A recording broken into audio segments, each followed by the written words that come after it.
Mengkonsumsi tanaman obat atau herbal tertentu secara rutin bisa meningkatkan imun tubuh terlebih di masa pandemi. Tanaman herbal tersebut bisa diperoleh dengan mudah, juga bisa ditanam di pekarangan rumah.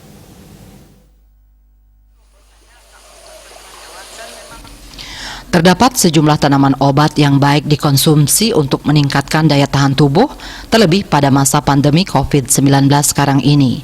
Tanaman herbal yang banyak digunakan seperti jahe merah, jeruk nipis, kunyit, lengkuas, dan serai atau sereh. Namun yang perlu diingat untuk bisa memberikan manfaat optimal, tanaman herbal tersebut harus dikonsumsi secara rutin.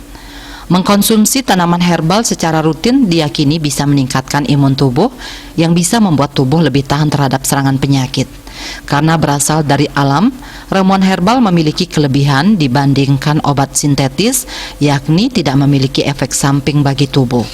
Kemudian jeruk nipis yang jelas ada mengandung vitamin C, banyak di sekitar kita yang bermanfaat untuk menaikkan imun. Tetapi perlu diingat oleh masyarakat bahwa namanya makan bahan herbal itu biasanya khasiatnya tidak langsung bisa kita nikmati manfaatnya, karena itu harus rutin dikonsumsi baru akan berefek ke kesehatan kita. Tapi kalau hanya sekali dua kali mungkin tidak akan muncul efek untuk meningkatkan imun. Jadi banyak di sekeliling kita bahan herbal yang bisa meningkatkan imun di luar obat sintetis tentu.